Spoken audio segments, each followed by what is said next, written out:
अब हम लोग बात कर रहे हैं आज कौन कौन से ऐसे फैक्टर्स हैं जो अफेक्ट करते हैं आयनाइजेशन एनर्जी को। कौन डिक्रीज़ कराएगा, कौन इंक्रीज़ कराएगा, कैसे कैसे। तो अगर हम फैक्टर्स की बात करें तो सबसे पहले फैक्टर की हम बात करते हैं साइज़, मतलब हम बात कर रहे हैं एटॉमिक रेडियस। अगर एटॉमिक रेडियस की बात करो तो एटॉमिक रेडियस जैसे जैसे इंक्रीज़ करेगा, साइज जैसे जैसे इंक्रीज़ करेगा या एटॉमिक रेडियस जैसे जैसे इंक्रीज़ करता जाएगा, वैसे आप क्या देखोगे। सपोज़ ये न्यूक्लियस है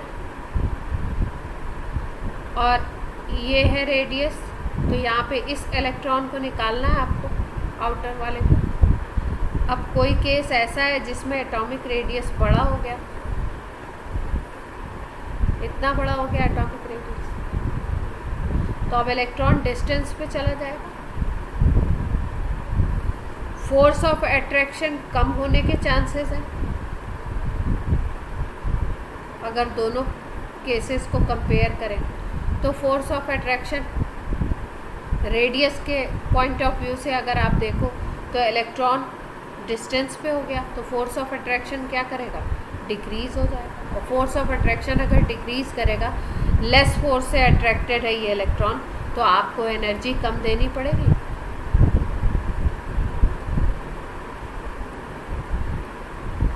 अगर आपको इसको फ्री करवाना है तो एनर्जी कम देनी पड़ेगी।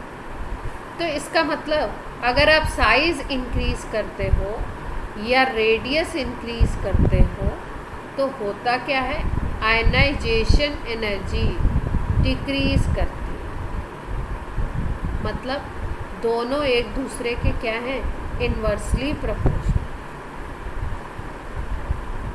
इतनी बात क्लियर है। साइज़ इंक्रीज़ करेगा अगर, तो साइज़ इंक्रीज़ होगा तो क्या होगा आपका इलेक्ट्रॉन के ऊपर फोर्स ऑफ अट्रैक्शन कम होने के पूरे चांसेस होंगे। और फोर्स ऑफ अट्रैक्शन अगर कम हो जाता है तो इलेक्ट्रॉन को रिलीज़ करवाने के लिए एनर्जी कम देनी पड़ेगी, और एनर्जी अगर कम देनी पड़ेगी तो मतलब आयनाइजेशन एनर्जी कम होगी। तो दोनों एक दूसरे के कैसे चल रहे हैं, इन्वर्सली प्रोपोर्शनल है। साइज़ बढ़ाओगे तो आई कम होगा, और अगर साइज़ डिक्रीज़ करोगे तो आई इंक्रीज। क्लियर। अब दूसरा फैक्टर काम करता है ज़ेफ। ज़ेफ को हम लोग क्या बोलते थे, इफ़ेक्टिव न्यूक्लियर चार्ज। अब इफ़ेक्टिव न्यूक्लियर चार्ज की अगर बात करो तो इसको हम लोग कैसे मेज़र करते हैं, क्या देखते हैं। इफ़ेक्टिव न्यूक्लियर चार्ज का मतलब कि न्यूक्लियस कितना force of attraction outer electron के ऊपर अप्लाई करेगा, that is called effective nuclear charge. Effectively वो कितना फोर्स ऑफ अट्रैक्शन लगा पा रहा है। अब फोर्स ऑफ अट्रैक्शन जैसे जैसे बढ़ेगा, मान लो ये न्यूक्लियस है और ये आउटर इलेक्ट्रॉन है, इसके बीच में मान लो ENC लग रहा है 12 यूनिट सपोज, और अगर ये इफ़ेक्टिव न्यूक्लियर चार्ज बढ़ जाता है इसी इलेक्ट्रॉन और इसके बीच में, अगर ENC हम लगा दें suppose 36 unit, force of attraction बढ़ जाएगा। भाई इफ़ेक्टिव न्यूक्लियर चार्ज यही तो है, फोर्स को बताता है। तो अगर फोर्स ऑफ अट्रैक्शन बढ़ेगा तो आपका इलेक्ट्रॉन को रिलीज़ करना टफ हो जाएगा।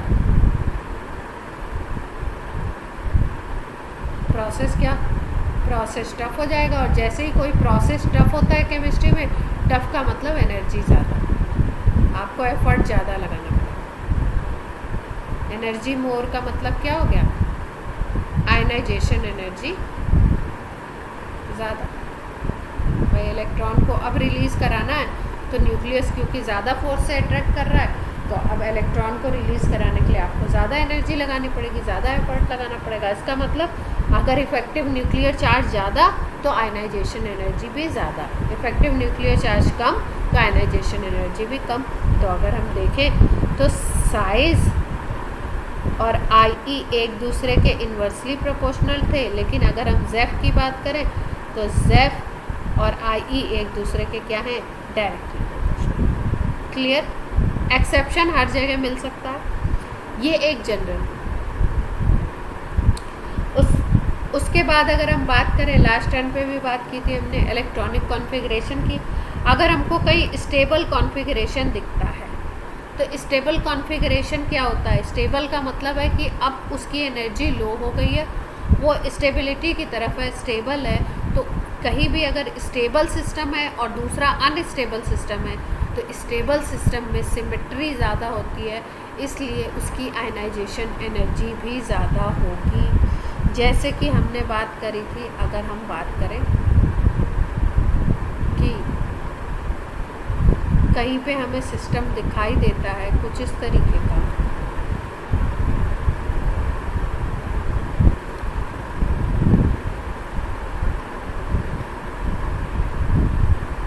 स्टेबल सिस्टम और अनस्टेबल की बात करें, अगर सपोज़ हमको कहीं पे p ऑर्बिटल में 4 इलेक्ट्रॉन दिखाई देते हैं और कहीं पे हमको p ऑर्बिटल में 6 दिखाई देते हैं, तो आपको पता है कि p ऑर्बिटल में p सबशेल की अगर बात करो तो 3 होते हैं इसमें, और इसमें कितने इलेक्ट्रॉन होते हैं? अगर ये फुल फिल है तो इसमें कितने इलेक्ट्रॉन हो सकते हैं? Maximum 6 electron. अब इसमें क्या है, 3 ऐसे इलेक्ट्रॉन हैं जो क्लॉकवाइज हैं और 3 ऐसे हैं जो एंटी क्लॉकवाइज हैं, तो सिस्टम कैसा बन गया? स्टेबल। और अगर हम बात करें P4 की, तो P4 कैसा हो जाएगा आपका? अनस्टेबल। क्यों? क्योंकि ये पार्शियली फिल्ड है। ये तो आपका है फुल फिल्ड, और इसको अगर हम बोलें P4 की बात करें तो P4 कैसा हो जाएगा? 1 2 3 और ये चौथा। तो 3 आपके एक स्पिन है और चौथे का आपका अपोजिट स्पिन है, तो ये अनस्टेबल सिस्टम है। जब भी कभी अनस्टेबल सिस्टम होगा तो ये कैसा है? ये है पार्शियल फिल्ड। पार्शियल फिल्ड अगर सिस्टम है तो ये अनस्टेबल होगा, और अनस्टेबल होगा तो ये थोड़ी सी एनर्जी दोगे तो क्या हो जाएगा? स्टेबल होने की कोशिश करेगा, इलेक्ट्रॉन को लूज़ कर सकता है ईजी टू लूज़ इलेक्ट्रॉन। और जब प्रोसेस इजी हो गया तो आयनाइजेशन एनर्जी क्या होगी? लो। जहाँ पे स्टेबल सिस्टम है उसमें प्रोसेस क्या होगा? अब कोई भी चीज़ अगर एक बार स्टेबल हो गई तो जल्दी से क्या होगा? अनस्टेबल नहीं होना चाहता है, इलेक्ट्रॉन क्यों देना चाहेगा? अगर स्टेबिलिटी गेन हो गई तो इलेक्ट्रॉन देना या लेना नहीं चाहते। जैसे क्या होता है, जब हम बड़े हो जाते हैं, एक एज आ जाती है हमारी, और एक परफेक्ट सैलरी पे जब हम पहुंच जाते हैं, तो अब ये होता है कि हाँ ठीक है, 2-4% तो होता है कि हाँ 2-4% लोगों का जो हंगर लेवल होता है वो कभी भी कम नहीं होता। मतलब जितनी उनकी इनकम बढ़ती जाए उनको लगता है और होना चाहिए, और होना चाहिए। पर मोस्ट ऑफ द पर्सन ऐसे होते हैं जिनको होता है अच्छा ठीक है अब स्टेबल हो गया, अब कोई इससे ज़्यादा मिल जाए तो भी ठीक है, कम मिले तो भी ठीक है, थोड़ा बहुत ऐसा ज़्यादा सैलरी वाइज बहुत परेशान नहीं होते। तो माइंड क्या हो जाता है? स्टेबल हो जाता है। फिर उसके बाद सैलरी बढ़ जाए तो भी ठीक, नहीं बढ़े तो भी ठीक, और थोड़ी बहुत कम हो जाए तो भी कोई ऐसी प्रॉब्लम उनको नहीं आती। तो ये सब जो सिस्टम है जिसमें कि आपके फुल फील्ड बन गए या कहीं पे हाफ फील्ड सिस्टम बन गया, तो उसमें स्टेबिलिटी आ जाती है। तो जब स्टेबिलिटी आ जाती है तो वो चेंज नहीं चाहता है, और अगर वो चेंज नहीं चाहता है तो क्या हो जाता है? चेंज अगर आप नहीं चाहोगे तो अगर आपको चेंज लाना है, इलेक्ट्रॉन निकालना है, तो प्रोसेस क्या हो जाएगा? टफ हो जाएगा। प्रोसेस जैसे ही टफ हुआ, मतलब नेचर के जैसे ही आप अपोजिट करोगे, क्या होगा? आपको वर्क करना पड़ेगा, फोर्स लगाना पड़ेगा, और वर्क फोर्स ये सब क्या होता है? मोर एनर्जी अप्लाई करनी पड़ेगी आपको, और मोर एनर्जी का मतलब आई क्या होगा? क्लियर? ये तो अनस्टेबल कंडीशन में है, तो ये क्या करेगा? ये चाहेगा कि हम स्टेबल हो जाएं, तो ये इलेक्ट्रॉन को देना लेना ऐसे प्रोसेस में इंटरेस्टेड होगा, लेकिन स्टेबल सिस्टम देने लेने में इंटरेस्टेड होगा। जैसे दो किसी को कंपेयर करना हो आपको, जैसे मान लो सोडियम को और आपको कंपेयर करना है नियॉन, तो अगर आप सोडियम को देखो तो 281 है, ठीक है, और अगर आप नियॉन को देखो तो 28 है। लास्ट में ऑक्टेट इसका कंप्लीट है, 8 इलेक्ट्रॉन कंप्लीट है। तो अगर इसका ऑक्टेट कंप्लीट है तो ये कैसा सिस्टम है? स्टेबल है। ये आराम से वही वाली स्टेट है कि अच्छी खासी सैलरी पे पहुंच चुका है, अब इसको ज़्यादा सैलरी का कोई मोह माया से ऊपर उठ गया है। तो अब ये जब इसको कोई वो नहीं है तो ये क्या चाहेगा, कुछ भी ज़्यादा चेंज अपनी लाइफ में नहीं चाहेगा। और अगर चेंज नहीं चाहिए इसको तो अब चेंज करवाना है, आयनाइजेशन एनर्जी की बात कर रही है, मतलब इलेक्ट्रॉन निकालना है, तो टफ प्रोसेस हो जाएगा। टफ प्रोसेस हो गया तो आई क्या हो जाएगा,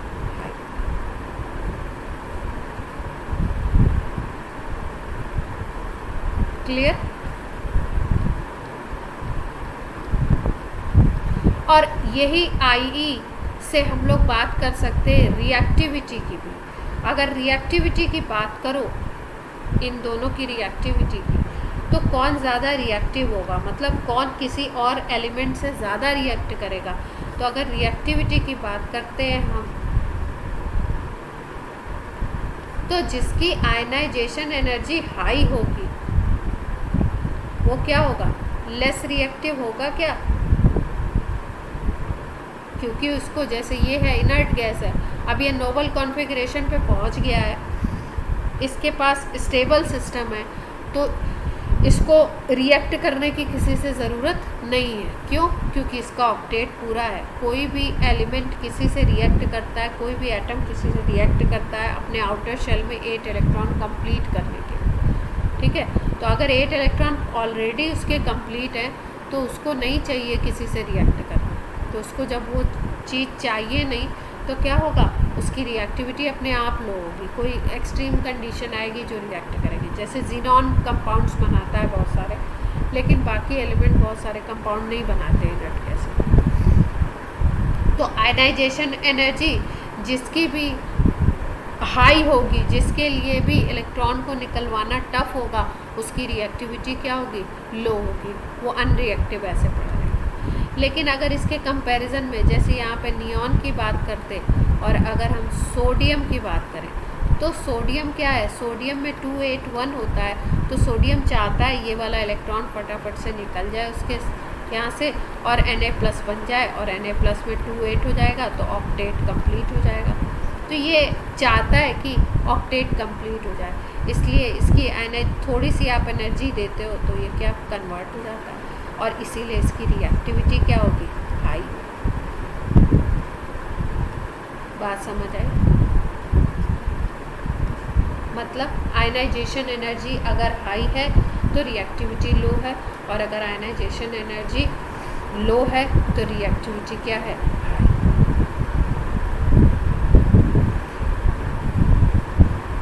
अब अगर हम बात करें कि हाँ जी,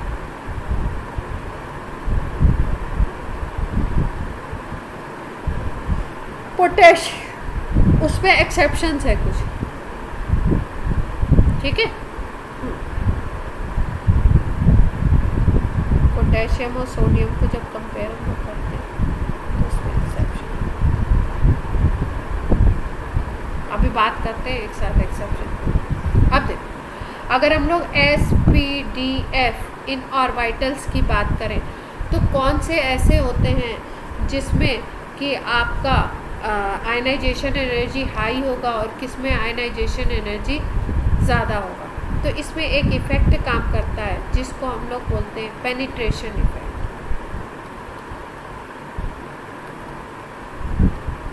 या पेनिट्रेशन इफ़ेक्ट नहीं, पेनिट्रेशन पावर, ठीक है। अगर हम कंपेयर करें S इलेक्ट्रॉन को, P इलेक्ट्रॉन को, D इलेक्ट्रॉन को और F इलेक्ट्रॉन को, तो सब न्यूक्लियस के सबसे ज़्यादा क्लोजेस्ट अगर हम बात करेंगे तो S होता है। उससे थोड़ा सा डिस्टेंस पे अगर हम देखें तो P होता है। सबसे ज़्यादा क्लोज S है, फिर P है, फिर D है, फिर F।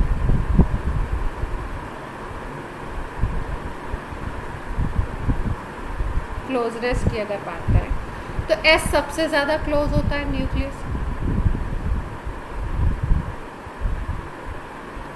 तो जो ऑर्बिटल आपका, जो सबशेल क्लोज होगा उस पर फोर्स ऑफ अट्रैक्शन ज़्यादा लगेगा,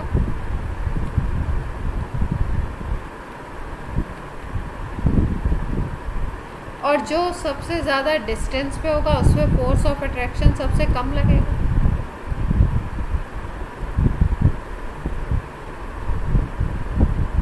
और जिस पे फोर्स ज़्यादा होता है, अट्रैक्शन का फोर्स ज़्यादा होगा, उस पर क्या होगा, उसकी आयनाइजेशन एनर्जी हाई हो जाएगी, उससे इलेक्ट्रॉन निकालना तो टफ हो जाएगा।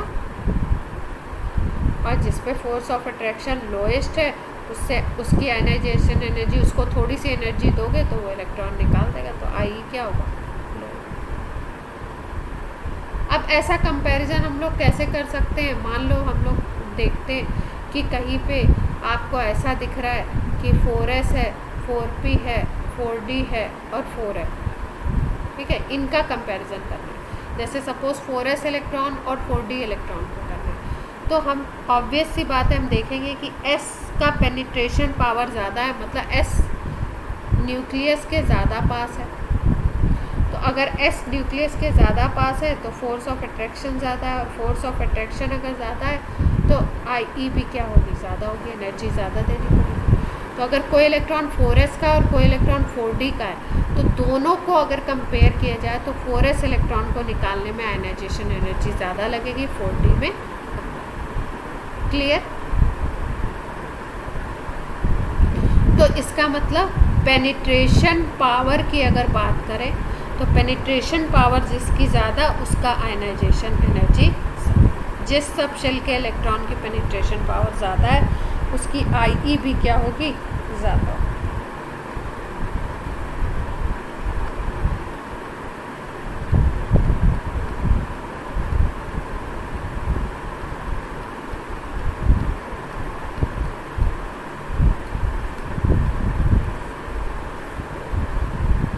क्लियर? अब देखो, अब कुछ इरेगुलरिटीज़ की बात करते हैं। कहाँ पे इरेगुलरिटीज़ हमको देखने को मिलती है? अगर हम सेकेंड पीरियड की बात करें तो सेकेंड पीरियड में एलिमेंट कौन कौन से होते हैं? पीरियोडिक टेबल अगर हम देखें तो लिथियम से स्टार्ट होता है, beryllium, boron, carbon, nitrogen, oxygen, fluorine, neon, ठीक है। तो एक और बात पहले कर लेते हैं।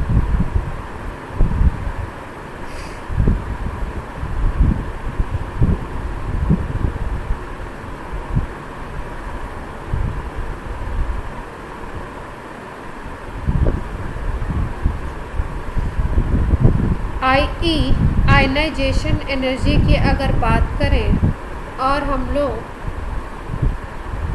जाते हैं पीरियड में लेफ़्ट टू राइट, तो लेफ़्ट टू राइट जाने पे मैंने आपको क्या बताया था कि लेफ़्ट टू राइट जब भी जाओगे ना तो सेम शेल में इलेक्ट्रॉन का नंबर बढ़ता है, और सेम शेल में जब इलेक्ट्रॉन का नंबर बढ़ता है, इंक्रीज़ होता है, तो ज़ेफ इंक्रीज़ करता है, इफेक्टिव न्यूक्लियर चार्ज इंक्रीज़ करता है। और अगर ज़ेफ इंक्रीज़ करेगा तो इसका मतलब क्या है? फोर्स ऑफ अट्रैक्शन इंक्रीज़ कर रहा है, और फोर्स ऑफ अट्रैक्शन जैसे ही इंक्रीज़ करेगा, ज़्यादा फोर्स से अगर इलेक्ट्रॉन पुल हो रहा है तो क्या होगा? आई हाई होगी। इसका मतलब लेफ़्ट टू राइट जब जाओगे पीरियड में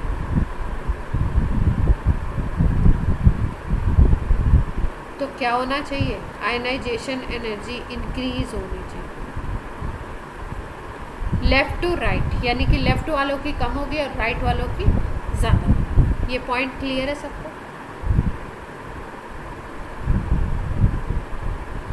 और अगर हम इसको देखें टॉप टू बॉटम में, तो टॉप टू बॉटम में क्या होता है? एक एक शेल इंक्रीज करता जाता है, और जैसे जैसे शेल इंक्रीज करता है रेडियस बढ़ती है, रेडियस बढ़ती है तो आउटर इलेक्ट्रॉन पे फोर्स ऑफ अट्रैक्शन लेस होता जाता है, कम होएगा। इलेक्ट्रॉन दूर जाएगा तो फोर्स ऑफ अट्रैक्शन कम होगा। फोर्स ऑफ अट्रैक्शन अगर कम होता जाएगा तो आयनाइजेशन एनर्जी भी कम हो जाएगी, भाई कम एनर्जी देनी पड़ेगी अब।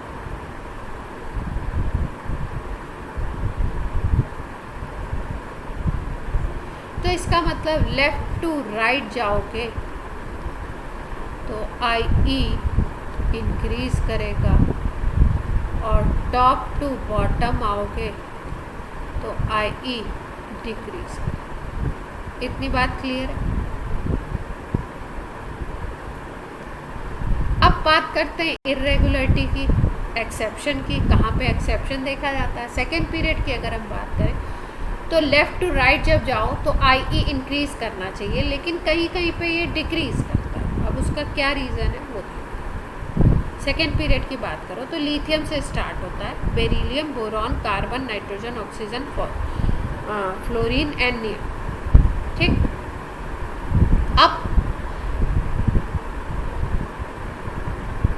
इसको अगर हम देखें तो लिथियम, फिर आता है बेरिलियम का, और बेरिलियम और बोरॉन को कंपेयर करो, नाइट्रोजन और ऑक्सीजन को कंपेयर करो, नियॉन और फ्लोरीन को कंपेयर करो, तो इसमें बेरिलियम का ज़्यादा होता है बोरॉन के कंपैरिजन में, जबकि बोरॉन का ज़्यादा होना चाहिए क्योंकि ये लेफ़्ट में हो गया और ये राइट में हो गया। अगर इन दोनों को केवल कंपेयर करें तो ये लेफ़्ट है, ये राइट है, तो राइट वाले की ज़्यादा होनी चाहिए, लेफ़्ट वाले की कम होनी चाहिए, जबकि क्या होता है? अपोजिट होता है। तो रीज़न क्या है?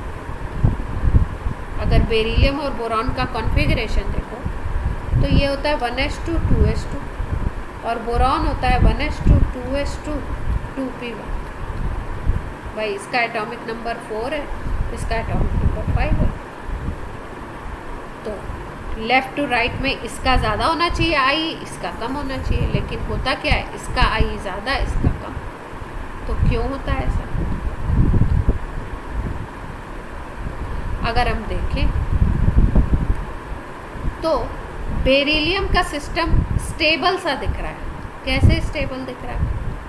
एस में मैक्सिमम 2 इलेक्ट्रॉन हो सकते हैं, और यहाँ पे अगर हम देखें तो 1s में भी 2 है और 2s में भी 2 है, तो ये भी स्टेबल फुलफिल, और ये भी स्टेबल फुलफिल।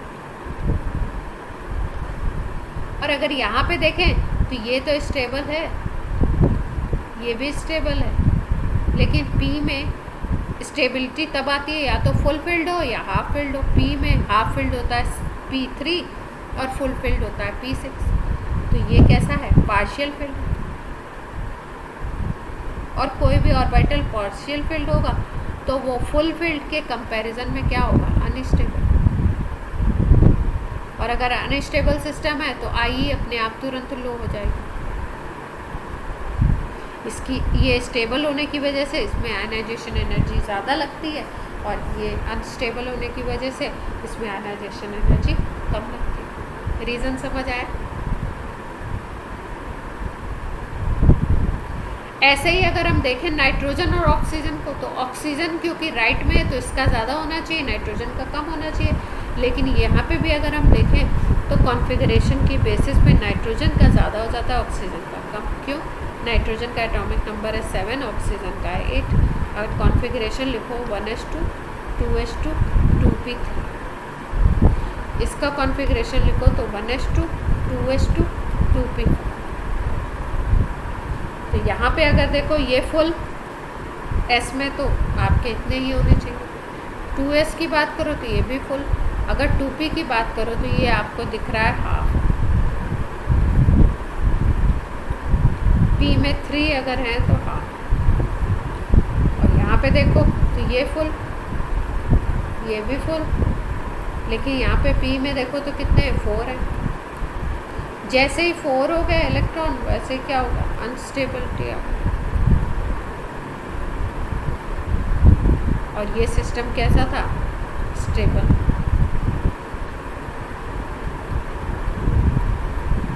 तो कोई सिस्टम स्टेबल है, कोई सिस्टम अनस्टेबल है, तो सिस्टम जो स्टेबल सिस्टम है उसकी आई अपने आप हाई हो जाएगी। भाई वो तो चाहेगा नहीं चेंज, इलेक्ट्रॉन देना ही नहीं चाहेगा, और जो अनस्टेबल है वो तो आसानी से दे देगा, तो आई क्या हो जाएगा? क्लियर है बात?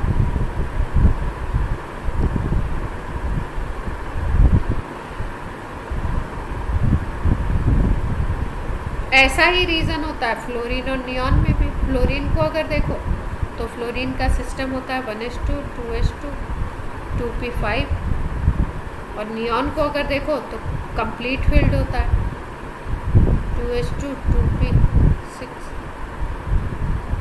सब फुल फील्ड है, ये भी ये भी ये भी, तो ये स्टेबल है।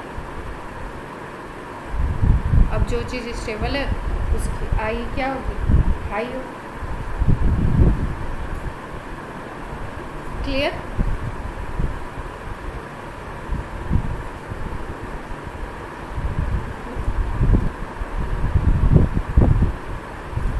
हाँ, कोई कुछ बोल रहा है, बोलो।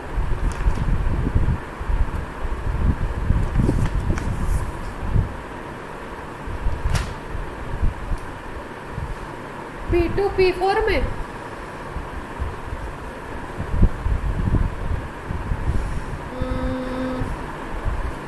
देखो P2 को स्टेबल होने के लिए एक इलेक्ट्रॉन गेन करना है ना। P3 बन जाए तो स्टेबल हो जाएगा, या 2 इलेक्ट्रॉन निकाल दे अपने वाले तो स्टेबल होगा। तो 2 और 1 का चक्कर हो गया। और अगर P4 की बात करो तो P4 को 2 इलेक्ट्रॉन गेन करने होंगे, ठीक है। हाँ, और एक दे के भी हाफ फील्ड बन सकता है। लेकिन अगर P2 और P4 को कंपेयर करो ना, जैसे यहाँ पे देखो, एक एग्जांपल लेते हैं इसका। एग्जांपल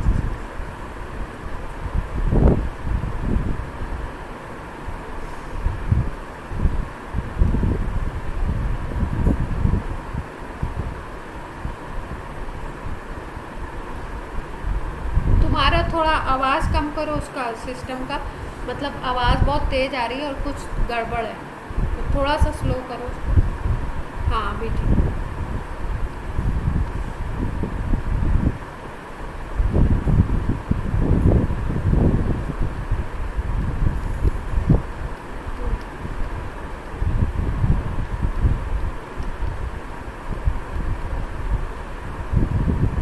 ये देखो, देख पा रहे? ये किसका कॉन्फ़िगरेशन है? 1:2, 2:2, 2p2।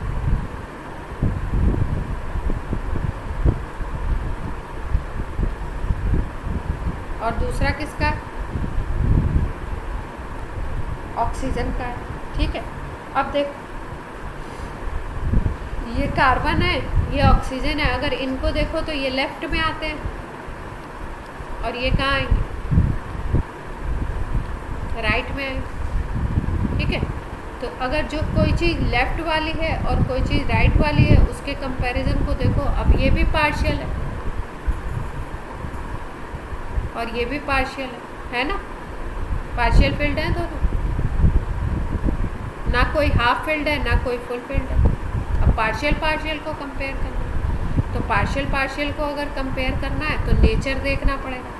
अगर ये 2p4 वाला है तो आपको पता है ऑक्सीजन में कैसी टेंडेंसी होती है, इलेक्ट्रोनेगेटिव टेंडेंसी होती है।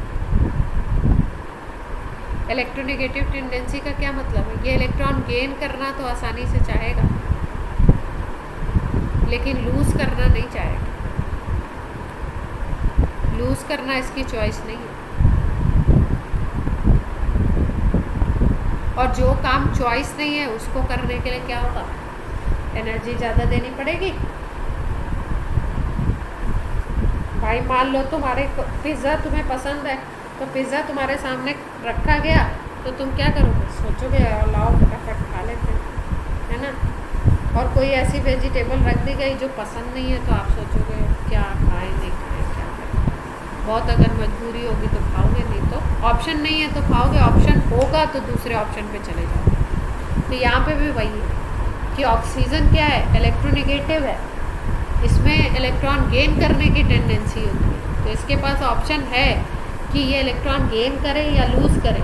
तो लूज़ करना इसके लिए टफ है, क्योंकि इसका नेचर कैसा है? नेचर वाइज ये कैसा है?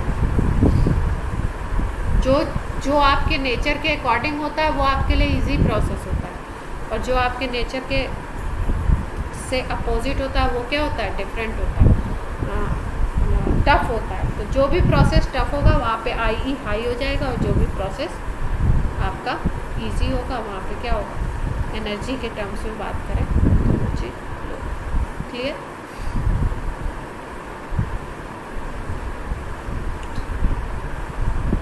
लक्ष्य तुम्हारा पॉइंट क्लियर हुआ या नहीं हुआ? पहले ये बात ये कर दो, फिर बात छोटा सा और है, पूछ।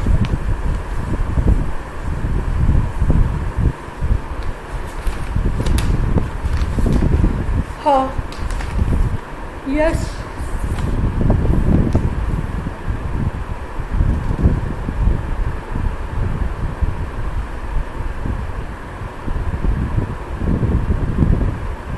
क्या?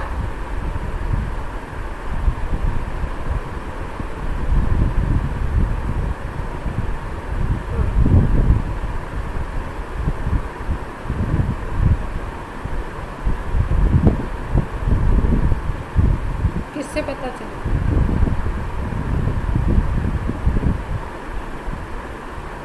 अरे एक मिनट, एक लक्ष्य, हाँ, ये जितनी भी पीरियोडिक प्रॉपर्टीज है ना, ये बेसिकली डिसाइड कौन करता है? बेसिकली ये डिसाइड करता है इलेक्ट्रॉन, ठीक है। हाँ, तो आपका कहने का मतलब ये है कि जो इलेक्ट्रोनेगेटिव कैरेक्टर या जो इलेक्ट्रोनेगेटिविटी डिसाइड की गई है वो आयनाइजेशन एनर्जी के थ्रू डिसाइड की गई है, तो आप उसको उससे रिलेट कैसे कर सकते हो? नहीं, ये जितने भी पीरियोडिक प्रॉपर्टी आप पढ़ोगे सारी एक दूसरे से इंटर रिलेटेड होते हैं। समझ आ रही है बात? ठीक है। जैसे मान लो कि कोई एक फैक्टर ऐसा है, कोई एक प्रॉपर्टी ऐसी है जो 4 फैक्टर्स से डिसाइड होती है, ठीक है, और चारों से आप रिजल्ट देखते हो तो सेम आता है, तो आप अगर किसी भी एक प्रॉपर्टी से आपको समझ में आ जाता है, किसी भी एक फैक्टर से समझ आ जाता है, तो आप उससे आंसर निकाल लेते हैं। बात समझ आई?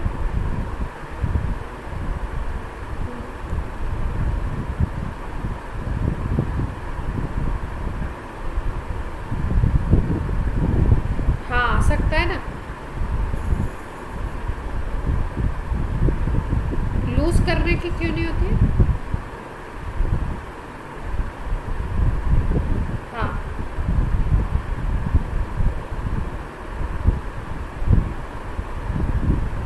अच्छा, ये कह रहे हो आप कि इलेक्ट्रॉन, ये तो क्वेश्चन हो गया कि इलेक्ट्रोनेगेटिविटी हाई होती क्यों है ना।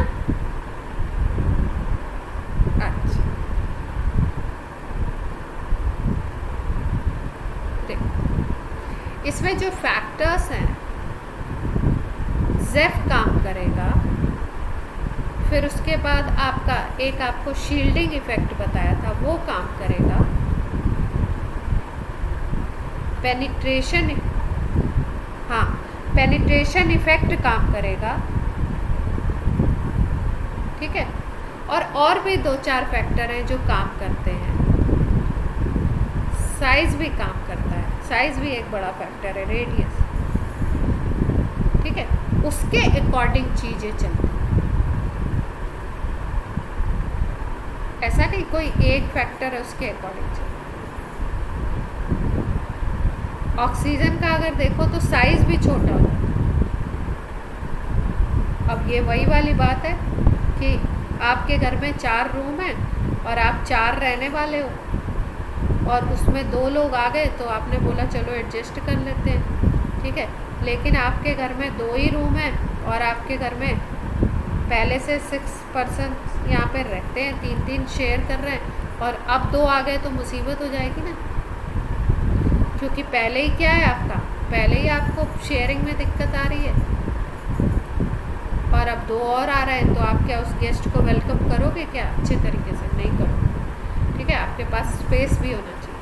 तो रेडियस भी कहीं ना कहीं फैक्टर होता है, अगर आपको इलेक्ट्रॉन गेन करना है या इलेक्ट्रॉन को लूज़ करना है, और शील्डिंग इफेक्ट होता है, पेनिट्रेशन पावर होती है किसकी, ठीक है, और सबसे बड़ा जो सबसे ज़्यादा जो अफेक्ट करता है वो इलेक्ट्रोनेगेटिविटी करता है, मतलब उसमें टेंडेंसी है या नहीं।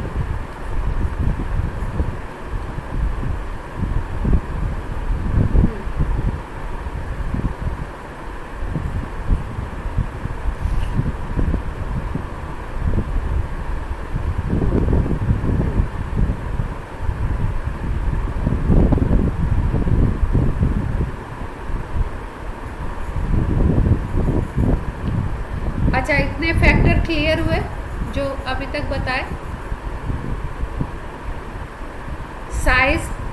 साइज, जेफ, और उसके बाद स्टेबल और अनस्टेबल कॉन्फ़िगरेशन, और फिर उसके बाद पेनिट्रेशन पावर। पेनिट्रेशन पावर में एस पी डी एफ के अकॉर्डिंग एस का सबसे ज़्यादा, पी का उससे कम, डी फिर उसके बाद एफ। और अगर आप सेम प्रिंसिपल क्वांटम नंबर लेते हो, मतलब अगर एक ही सेम शेल के इन सब की बात करोगे, तो इफ़ेक्टिव न्यूक्लियर चार्ज सबसे ज़्यादा एस के ऊपर लगेगा, उसके बाद पी पे, उसके बाद डी पे।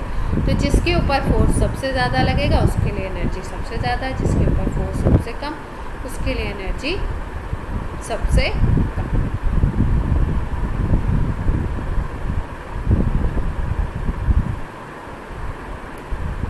अब जैसे I can be related with reactivity, ये तो अभी बताया था आपको। जैसे noble gases are inert towards chemical reactivity. क्यों नोबल गैसेज इनर्ट होती हैं रिएक्ट करने के लिए, रिएक्ट जल्दी से नहीं करती हैं? क्या रीज़न है? इनका फुलफिल कॉन्फ़िगरेशन फुल है, तो इनको क्या ज़रूरत है? इनको ज़रूरत ही नहीं है इलेक्ट्रॉन देने या लेने की। और इलेक्ट्रॉन देना लेना अगर इनके लिए इनको करना नहीं है, तो इनकी आई क्या हो जाएगी? हाई हो जाएगी। और आई अगर हाई हो जाएगी तो ये रिएक्ट तो करेंगे नहीं, लो रिएक्ट। और यही अभी मैंने आपको बताया था, जैसे सोडियम है, सोडियम एल्कली मेटल होता है, फर्स्ट ए का है, या अगर long form of periodic table का हो तो फर्स्ट ग्रुप का है। तो फर्स्ट ग्रुप के एलिमेंट क्या होते हैं? इनकी आयनाइजेशन एनर्जी हाई होती है, लो होती है। तो लो अगर आयनाइजेशन एनर्जी है, थोड़ी सी भी कहीं से एनर्जी मिल गई तो इन्होंने अपना इलेक्ट्रॉन दे दिया और किसी और से रिएक्ट कर लिया, तो हाई रिएक्टिविटी, बॉन्ड बनाएंगे तुरंत। क्लियर?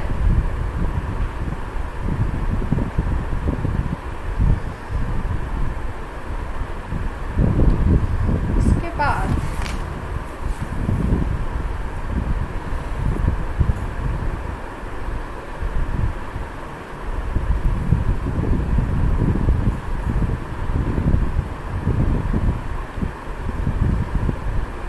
अगर हम लोग बात करें आई, क्या इम्पोर्टेंट टॉपिक है, आई से क्वेश्चन को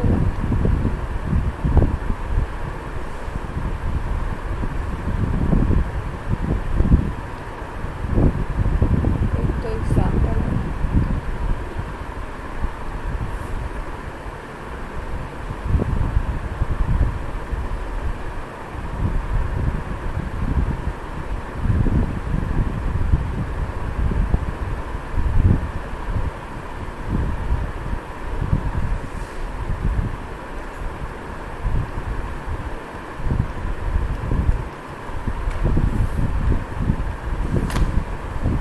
एक सेकेंड वेट करना, आई का कोई अच्छा एग्जाम्पल और करवा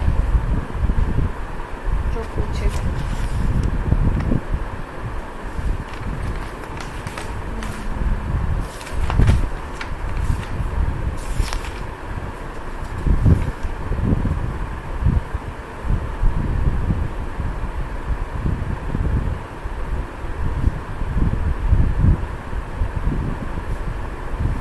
देखो एक क्वेश्चन है,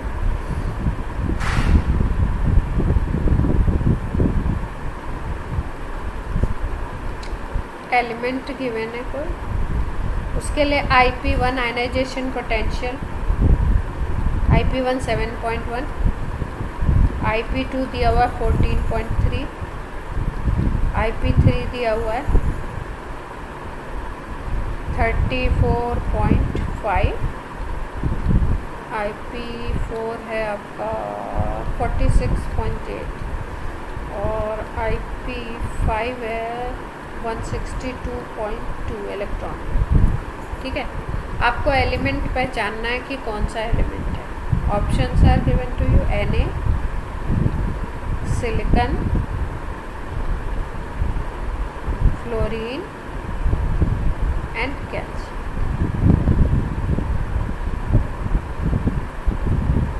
ठीक है, IP आयनाइजेशन पोटेंशियल भी IE से रिलेटेड होता है, डायरेक्टली प्रोपोर्शनल होता है। पोटेंशियल और एनर्जी ये डायरेक्टली प्रोपोर्शनल है, तो इसका मतलब अगर आयनाइजेशन पोटेंशियल की बात हो रही है तो उसको हम आयनाइजेशन एनर्जी की तरह ट्रीट कर सकते हैं। और एग्जैक्टली इलेक्ट्रॉन वोल्ट में दिया है तो ये आयनाइजेशन एनर्जी।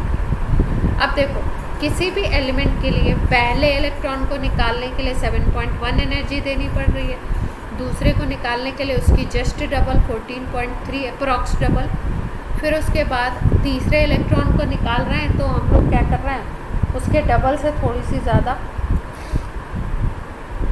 फिर चौथे के लिए और ज़्यादा, पाँचवें के लिए 162 हो गई है जाके।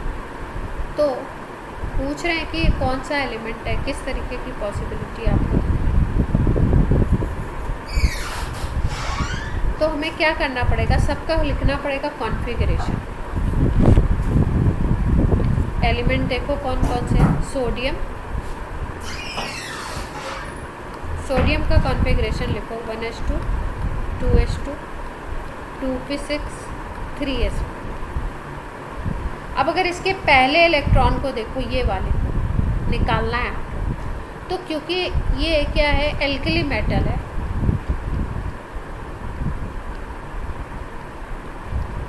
तो इसके फर्स्ट इलेक्ट्रॉन को निकालने के लिए IE क्या, IE1 क्या होगा, लो होगा काफ़ी।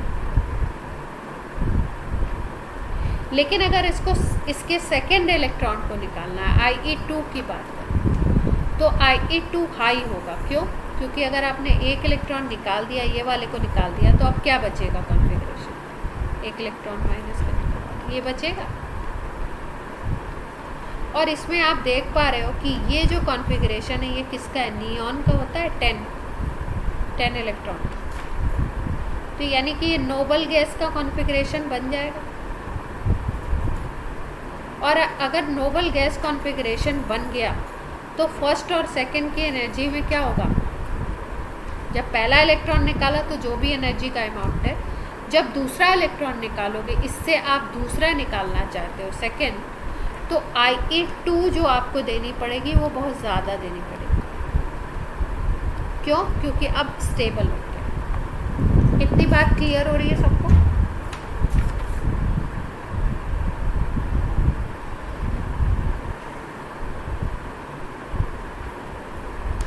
और इसमें हम लोग देखते हैं डिफरेंस एक बार क्लियर। इन दोनों में डिफरेंस कितने का है, पहले और दूसरे में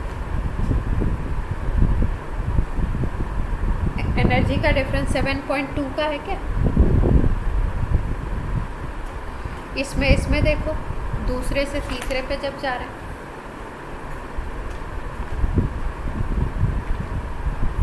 कितने का डिफरेंस है?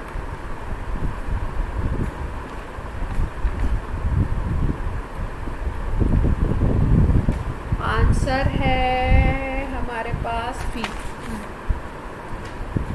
इसमें डिफरेंस देखो,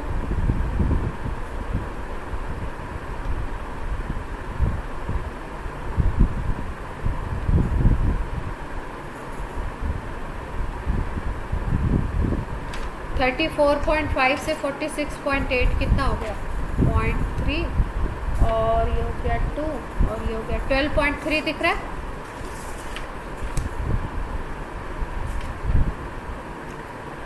और अगर आप देखो यहाँ पे IP4 और IP5 में इलेक्ट्रॉन में इसमें डिफरेंस देखो, तो इसमें कितना आ जाएगा, यहाँ पे आएगा 6 और यहाँ पे आ जाएगा आपका, नहीं ये ज़्यादा है ना 6 का, ये माइनस करो 162.2 माइनस 46.2,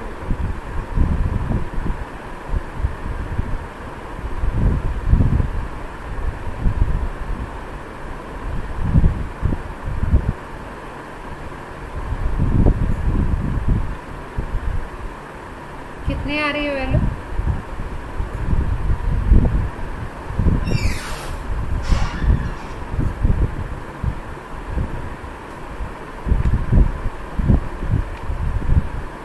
अब ये यूज़ होगा जब पहला इलेक्ट्रॉन निकालोगे, ये यूज़ होगा जब दूसरा निकालोगे, इतना यूज़ हो रहा है जब तीसरा निकाल रहे हो। ठीक है, तो दूसरे से जब तीसरे पे जा रहे हो, तीसरा निकालना चाहते हो तो इतने का डिफरेंस है, फिर तीसरे से चौथे पे इतने का, अब चौथे से पांचवें इलेक्ट्रॉन पे अगर देखो तो यहाँ पे सबसे ज़्यादा डिफरेंस आपको दिखाई देगा। फोर्थ इलेक्ट्रॉन निकल चुका है, अब कौन सा आपको निकालना है? Fifth electron. तो इन दोनों में डिफरेंस आप देख रहे हो, ज़्यादा का है, सबसे ज़्यादा 100 आपका 115.4 कितने का डिफरेंस आ रहा है? सबसे ज़्यादा एनर्जी। तो कॉन्फ़िगरेशन लिख के देखते हैं कि क्या डिफरेंस देखने को मिला।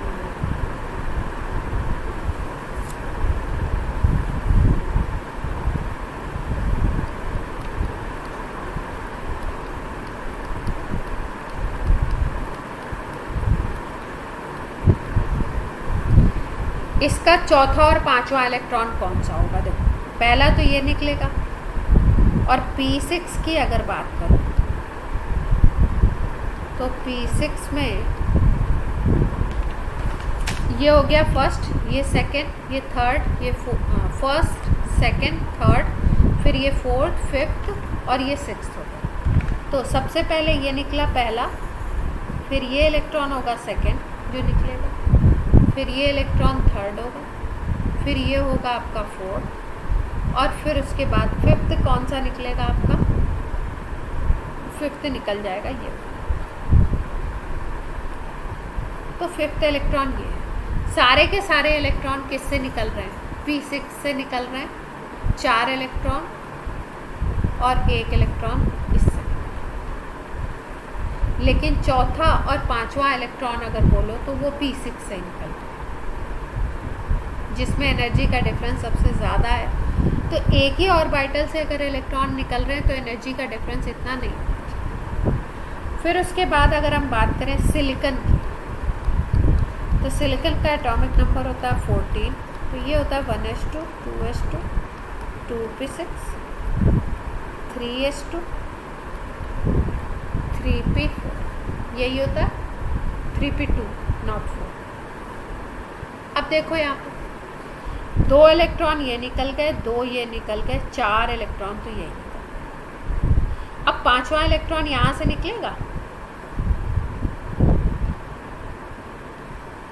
तो अगर देखो तो ये थर्ड शेल का इलेक्ट्रॉन था, और ये कौन से शेल का इलेक्ट्रॉन है? सेकेंड शेल का है। बात क्लियर हो रही है सबको? देखो, अगर एक ही शेल के सब शेल से इलेक्ट्रॉन निकलता है, मान लो कि कहीं पे ऐसा हो कि 3p से ही निकल रहा है, चौथा इलेक्ट्रॉन भी और पांचवा इलेक्ट्रॉन भी 3p से ही निकल रहा है, तो एनर्जी का ज़्यादा डिफरेंस नहीं आएगा, क्योंकि 3p के जो px, py और pz होते हैं, हम लोग क्या बोलते हैं इनको? डीजेनरेट ही तो बोलते हैं। डीजेनरेट का मतलब एनर्जी सेम।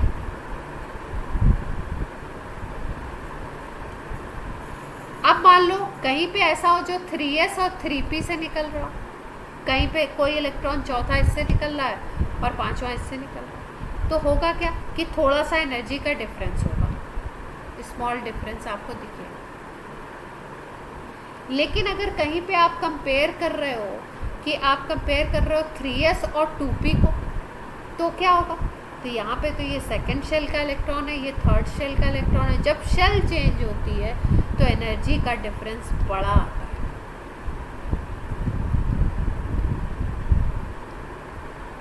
और आप देख पा रहे हो यहाँ पे कि जो आयनाइजेशन एनर्जी की वैल्यूज़ गिवन है वो इस तरीके की गिवन है कि चौथे इलेक्ट्रॉन के बाद जब आप पांचवा निकालना चाहोगे तो एनर्जी बहुत ज़्यादा आपको देनी पड़ेगी।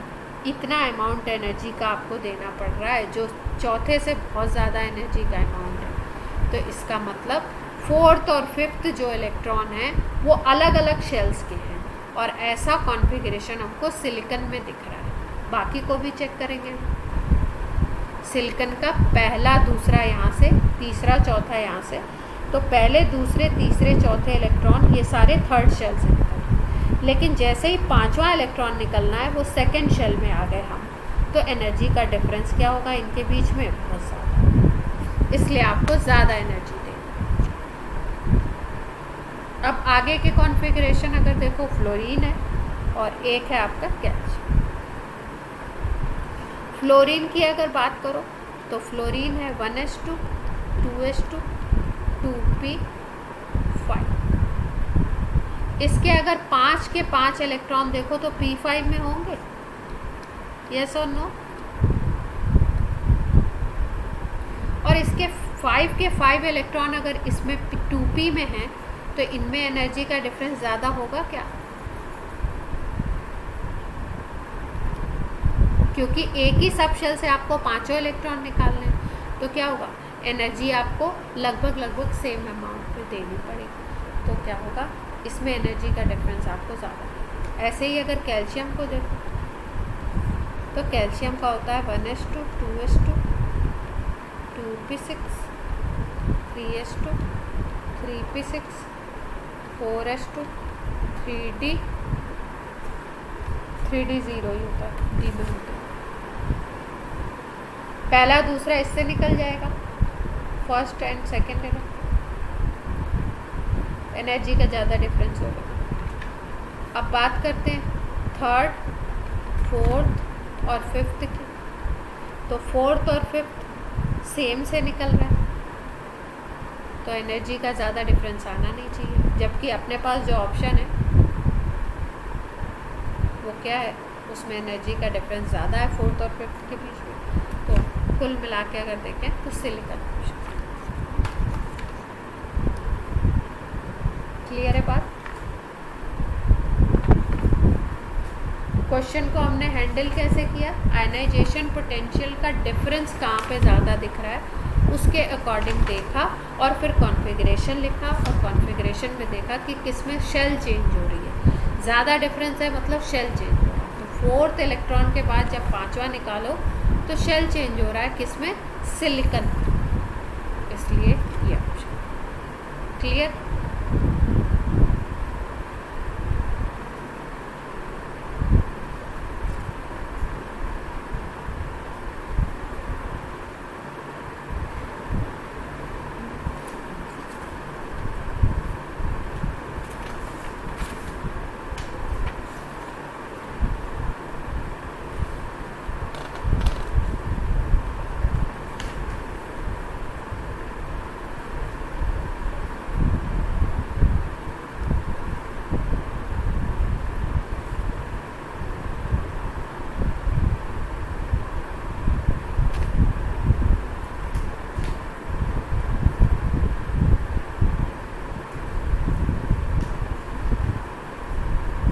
कौन कौन प्रेजेंट है क्लास में, ज़रा बता दो।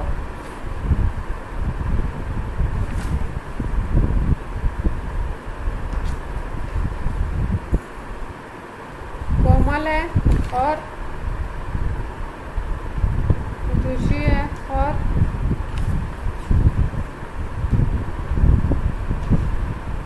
लक्ष्य और आयुष, रिधिमा।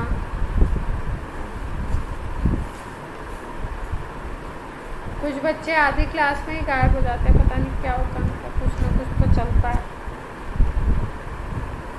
रिधिमा तो आई नहीं थी ना शायद।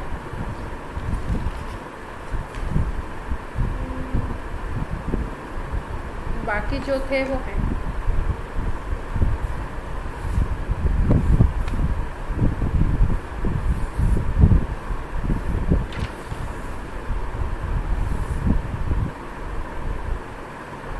कोई आया कोई गया।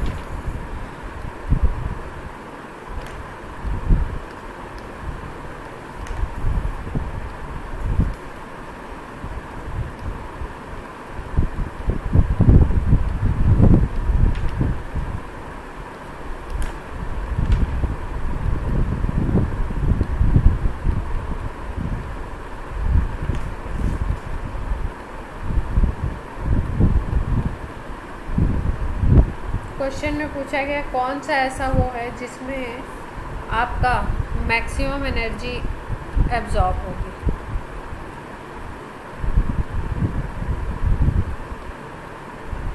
कौन सा ऐसा प्रोसेस है जिसमें मैक्सिमम एनर्जी आपको देनी पड़ेगी।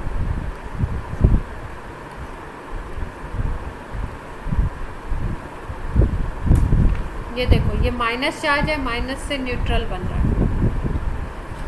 ये आपका न्यूट्रल है, इससे प्लस बन रहा है, ये प्लस से डबल प्लस बन रहा है और ये डबल प्लस से ट्रिपल प्लस।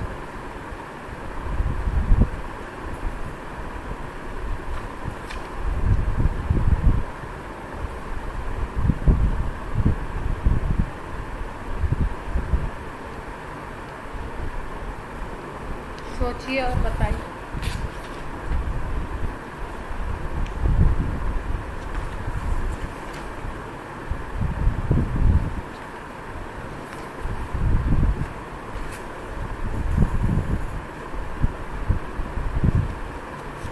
कोई भी, हाँ, M for in generally metal बोलते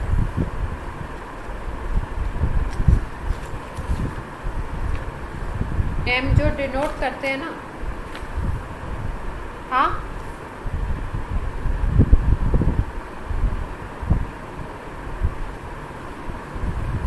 फर्स्ट वाला होना चाहिए। कैसे?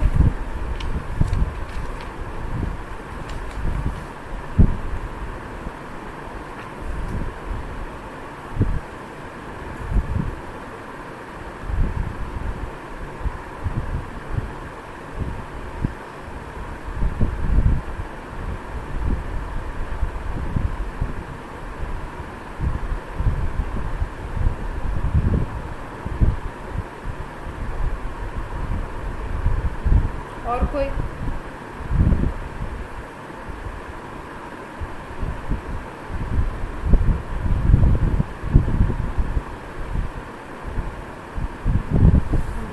देखो, ज़्यादा एनर्जी लग, प्रोसेस पूछ रहे हैं जिसमें किस में ज़्यादा एनर्जी एब्जॉर्ब होगी, मतलब ज़्यादा एनर्जी लगेगी।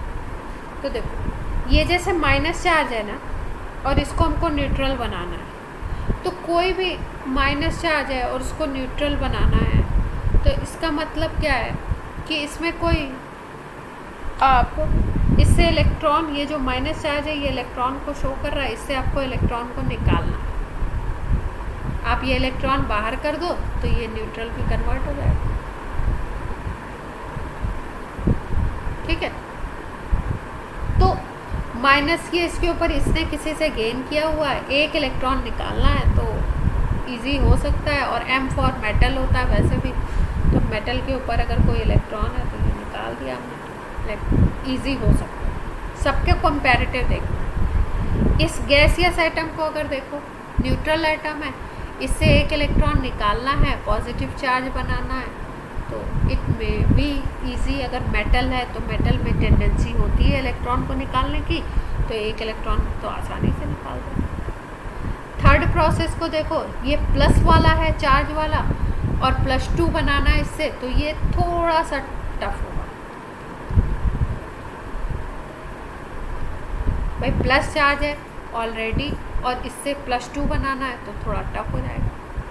अब ये फोर्थ प्रोसेस को देखो, +2 हो गया है, मतलब 2 इलेक्ट्रॉन तो पहले ही निकल चुके हैं।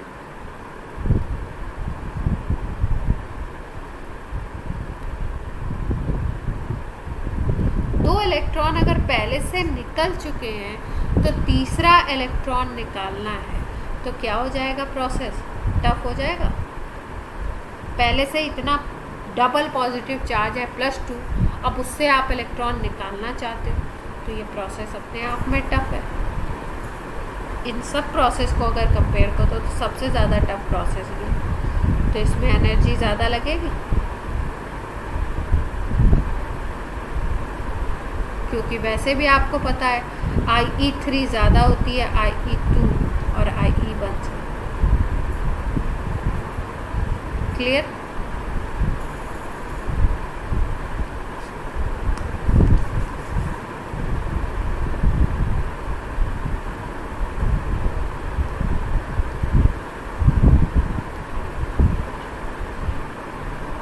चलो बच्चों, आज की क्लास ऑफ करते हैं।